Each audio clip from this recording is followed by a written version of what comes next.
What I'm trying to do is to take China policies of Britain, France, and West Germany in the 70s and early 80s, sort of case studies to see how Europe or European countries managed to deal with a number of challenges and quite successfully managed to deal with European decline. And I'll first say a few words on the main challenges they faced in the 1970s, and then go through them one by one, and the China policies. And then if there's still time, I very briefly look at the present and how we moved from the Cold War to today. So what were, in my opinion, the main challenges that European countries faced in the 1970s? There was, first of all, détente. Détente was mainly a positive development for Europe, but it also created a number of challenges. Firstly, because détente was heavily disputed within European countries. So there were a number of politicians, largely from the opposition at the time, who argued that détente was in fact a Soviet scheme to lure Europe into this kind of appeasement towards the Soviet Union. And for them, cooperation with China was very interesting, because at the time China and the Soviets were very much opposed to each other. So you had this kind of political tourism, largely of right-wing politicians coming to Beijing, talking about how bad the Soviet Union was and how bad détente was as an idea. And secondly, détente created the challenge after Ronald Reagan came to power and the Cold War heated up again in the 1980s, in the early 1980s, because for the European governments, this created the dilemma of whether to follow the American lead and pursue a more anti-Soviet policy, or if they try to maintain the gains of détente and good relations with the Soviets. And again, this was kind of important for China policy, because China remained very anti-Soviet during the day. Secondly, you had the end of the post-war economic order, so the end of the Trente Glorieuses, or the Golden Age, as Eric Hobsbawm has called it, rising inflation, rising unemployment in Europe, and this meant for the governments they had to look for new markets abroad. They also had to find ways to get the resources, but it also created a more fundamental challenge: what kind of capitalism they wanted to pursue, whether they wanted to continue with this managed corporatist capitalism of the 50s and 60s, or whether they wanted to move more towards a new liberal, service-based, finance-based capitalism, as then happened in the UK and the US largely. Finally, also during the 70s, as I mentioned, European power was still in decline. This was nothing new, but I think in the 1970s it gained a new urgency because of the economic difficulties, but also because of the crisis of American power at the time. So how did the three countries react to these challenges? If you take Britain and British China policy, during the post-war time, you basically had two options for Britain to follow in China policy, and probably not only in China policy. One was the more European option, to say Britain is actually a normal-sized country, and this would mean, with a focus on Europe, and with regard to China, this would mean maintaining eye-level relations, concentrating on trade, leaving the imperial past behind. And the other option was to continue some kind of global imperial influence. And between 1949 and 1970, Britain tried in a way to have both at the same time. So they recognized the PRC very early on in 1950, but also tried to stay in Hong Kong and maintain other positions in East Asia.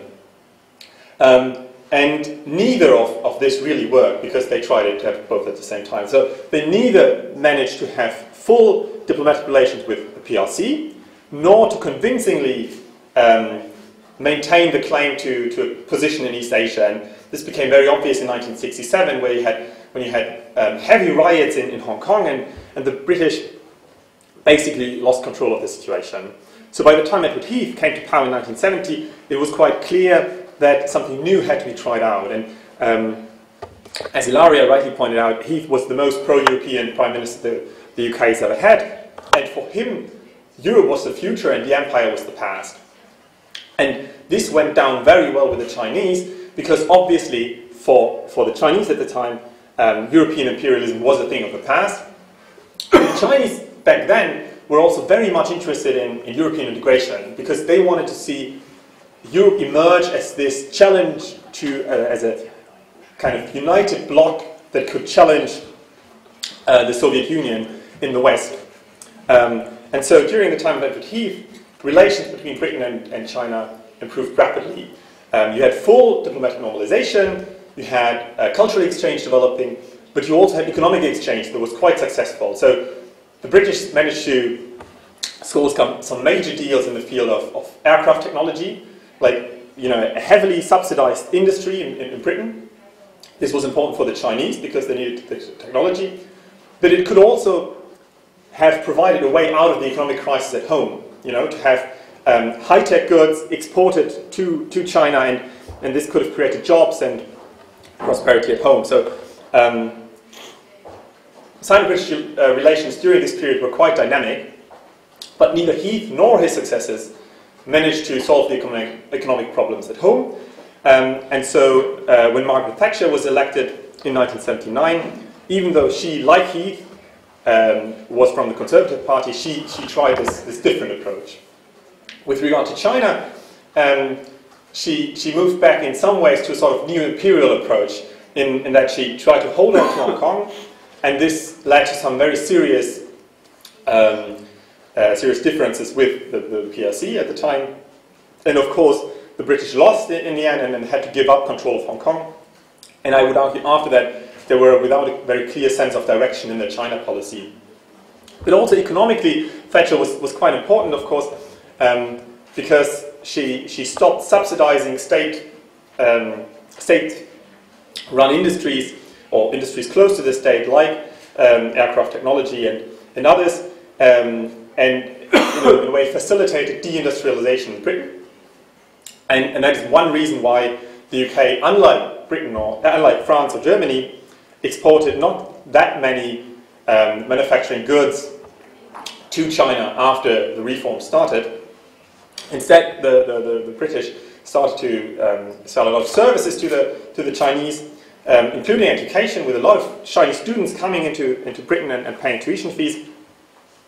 And they also started to import more and more consumer goods from China. So in a way, this transition towards a service-based industry partly worked so well at the time because they could, in a way, keep their workers happy by importing cheap goods from China and other Asian countries.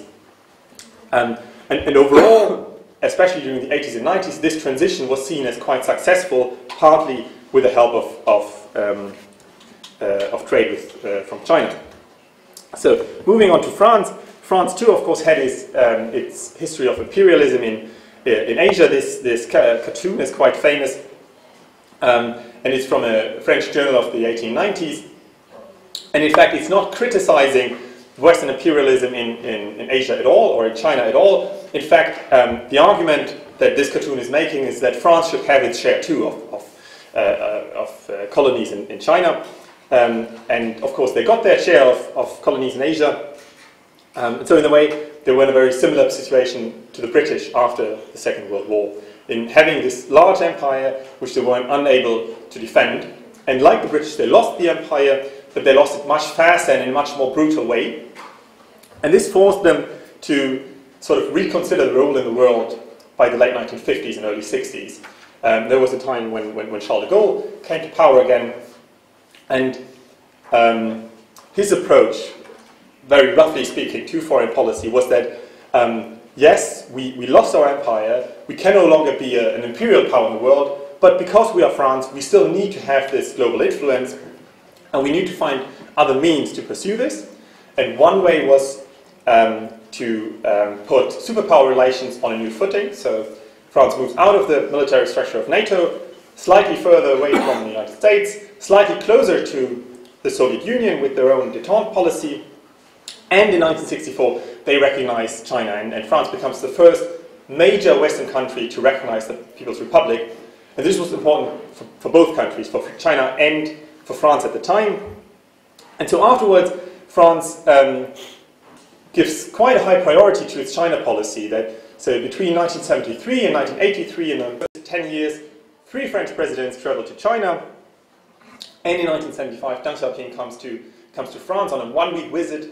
And this is the only visit of such a high-level Chinese politician to Europe, or to the West in general at the time, prior to the start of the reforms.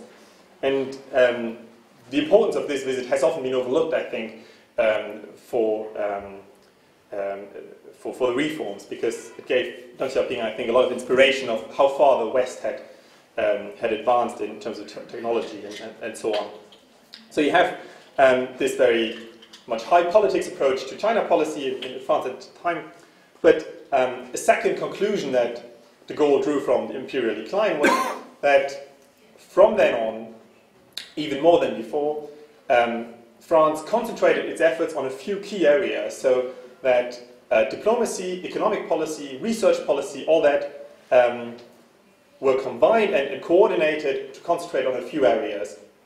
And one example where this becomes quite clear is nuclear industry or nuclear power, because after 73, after the oil crisis, there was a very conscious decision in France that the country should be energy independent, so they put a lot of money in researching and building up their own nuclear industry, and because they had invested so much money, they decided they had to sell this technology abroad. They identified China as an important market for that, and from then on they really concentrated all their efforts on that. So whenever sending over scientist delegations, inviting Chinese scientists, there was always with a focus on nuclear energy. Whenever a French politician went to China, he basically said, look, we have all these great power plants, do you need some? And in the end, the French succeeded in getting a share of the Chinese market for nuclear technology. So overall, this approach of de Gaulle and his successors was quite successful, but it, of course, also had its limits. From the Chinese side, mainly because France was France and not as important as other countries. Especially after the start of the reforms, China needed a lot of investments, of money, a lot of technology from abroad, ideas from abroad, and the countries they looked to were, of course, the United States, but also Japan and Germany, France not so much. And also from the French point of view, this idea of maintaining equidistant relations with all three superpowers never really worked, because obviously the United States were more important. Also relations with the Soviet Union were quite important, and so China always came third, and this idea that France could play a political role in the world in this way always was sort of an illusion. Finally, Germany, during the 70s, very much still a semi-sovereign state, because it was divided and occupied. And this meant that until the late 1960s, the Germans clearly had to follow the American lead, and there were no political relations with China whatsoever. This is different from the French and the British case. And after '69, the Germans developed their own approach towards détente, known as Ostpolitik, very much disputed within Germany, but the government stuck to it. And so close and stable relations with East Germany and with the Soviet Union became a clear priority of German policy. First priority still being integration with the West, European integration and NATO, and the second priority became Ostpolitik. And for China policy, this meant that Germany always needed to keep a certain distance towards Beijing, to avoid the impression in Moscow that they were trying to encircle the Soviet Union. At the same time, Germany, of course, had this very successful and export-oriented manufacturing industry. And these companies tried to get into the Chinese market very early on. Since the 1950s, they tried to develop relations with the Chinese. And especially when the reforms started in China, the Chinese become very interested in getting German technology on a large scale. So this puts the German government in a sort of dilemma, because they need to have these stable relations with Moscow, but they also want to promote exports to China. And the way they solve this dilemma is that they say, politically, and when it comes to security matters, Ostpolitik, détente with the Soviets comes first. But in a civilian sphere, we will continue with, we will cooperate with the Chinese. So they invite Chinese guests to Germany and show them civilian facilities. They give a lot of aid and development cooperation, but mainly this goes into small-scale civilian projects, so as to make clear to the Soviets that this is not an attempt at encircling the Soviet Union. And this works out quite well. It works for the Chinese in two ways. One is they get the technology, but secondly, they also gain stability from that. Because until then, international relations, especially in East Asia, is largely a zero-sum game. So every gain for the Chinese is considered as a loss in terms of security for the Soviets. Any gain in terms of economic development or any closer relations between China and another country is seen as a threat to Soviet security. And the Germans, in a way, and the French too, but even more so the Germans, managed to break up this zero-sum game logic because they convinced the Soviets that their cooperation with China is not aimed against Moscow. It's purely civilian and economic in nature. And this, I argue in the book, increases international stability in the region, and international stability is, of course, what China needs very much at the time.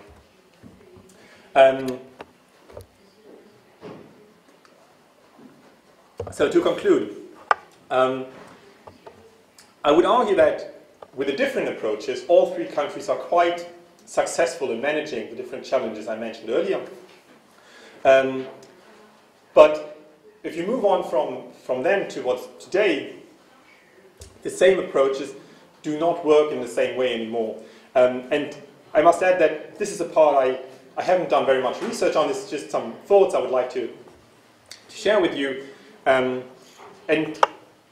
my main argument here is that if the Europeans want to be successful with regard to China policy, they really need to find a common approach and move towards an integrated European China policy. Now, Professor Berkowski will just afterwards tell us why this is not very likely to happen. And of course, it's not a new idea that Europe needs a common European policy. But I would still like to make this argument, and it's a two-part argument. One is, even in the 1970s, in fact, the European countries had to largely accept China's terms when they promoted exchange with the Chinese. So when sending abroad delegations, when beginning investment projects, joint ventures, and so on, the Europeans had to accept the Chinese terms for this. Despite the fact that at the time they were still clearly superior in terms of economic development and technology and so on. And so this part of the argument goes like this, that if in the 1970s they had to accept these Chinese terms, they even more have to do so today. So they are even less able today to promote their own objectives in China policy in this regard. And the second part of the argument is that in the 1970s they were actually able to accept the Chinese terms because they were so much superior in economic development, and because there was no direct competition between Chinese companies and European companies in the sectors that really matters. And this, of course, has changed now dramatically. If you look at sectors like mobility, or rail transport, or aircraft, or many other sectors, the Chinese are in some ways ahead of the Europeans, and at least at the same level. So it now matters much more than in the past for the Europeans to be able to also pursue their aims in bilateral relations with more force. So to what extent are the national policies we see today compatible with the common European approach? If you look at France, they largely continued their very coordinated interventionist policy of the 1960s and 70s until today. So if you look at the economic sectors where French companies are successful in China, it's mainly those close to the state. utilities, energy, transport, etc. And there are some factors that might suggest that the French could succeed in transposing this policy also to a European level, because in some areas they already have an important influence in terms of industrial policy, especially in Europe. And after Brexit, and with the general political mainstream moving in the direction of more protectionism, more interventionism, the French might actually succeed in sort of getting their political approach also to the European level. But, of course, the main problem I pointed out earlier remains that France is not that important economically, and also with regard to China, of course, it cannot compare with the economic links between China and Germany there exist. So, in other words, they would still have to follow the German lead, and or they are likely to have to follow the American lead in a possible common European China policy. And just to give you an example, if you look at what's happening on the railway sector, the merger between Alstom and Siemens is a direct reaction to the success of the Chinese in the railway area, and in a way the French are to keep their national railway industry, so the production sites will remain in France, and this is a clear result of decades of political protection for the sector. But the majority of the new company will be German, so they get to keep their national production sites, but the price they have to pay is German control. And I think this is, in a way, pointing the general direction that a common European approach to industrial policy, but also to foreign policy, and especially China policy, might take. So Germany has also largely continued this approach of promoting civilian exchange and being quite benevolent towards the development of China, and with great success, as I mentioned. But there are also some question marks or some problems that stand in the way of Germany promoting more actively a common European China policy. And that is, first of all, a trend that you see since the start of the euro currency crisis, and whereby very narrowly defined national interests in Germany are put above the common greater good of Europe. And of course, when it comes to foreign economic policy, this would block the way towards a unified approach, or in other words, Germany would have to assume more responsibility and accept that they would also sometimes lose economically to other member states of the European Union if there was a common approach externally. And the second problem I see, the second main problem, is that because of this very much civilian approach of the past, when it comes to a common security policy towards China, there is not much the German can offer, neither in terms of hardware nor in terms of concepts as input. So some doubts on that as well. So a final word on Britain. I know I'm already over time. It's obviously too early to say what a British post-Brexit China policy would look like, but there are some papers published by think tanks and research institutions that give you an idea what the debate is like in the UK. And in these papers, there are a lot of points that say that after Brexit, Britain can finally have this free approach to, or this freedom of movement with regard to foreign policy, and can again play a global role and make all these trade agreements with China and other countries. But what is not explained is where the power that the UK would need to pursue such an approach should come from. So, in other words, it's still possible, I think, if you have a conflict, a political or economic conflict between, say, India, the European Union, or Brazil, the European Union, or China, the European Union, that there might be a compromise where both sides stand to gain. But if you have a conflict between the UK and China, it's simply very unlikely that the UK could impose its will in any way, not least because it didn't work back in the 70s. And why should it work now? So I think what's more likely is that a post-Brexit Britain would have to team up with a larger partner, and there is only the United States as a possible partner and the European Union, and of course, politically, Britain has still much more in common with the European Union, especially when it comes to China policy, than with the United States. So I think the most likely outcome here would be Britain joining the European Union as a junior partner.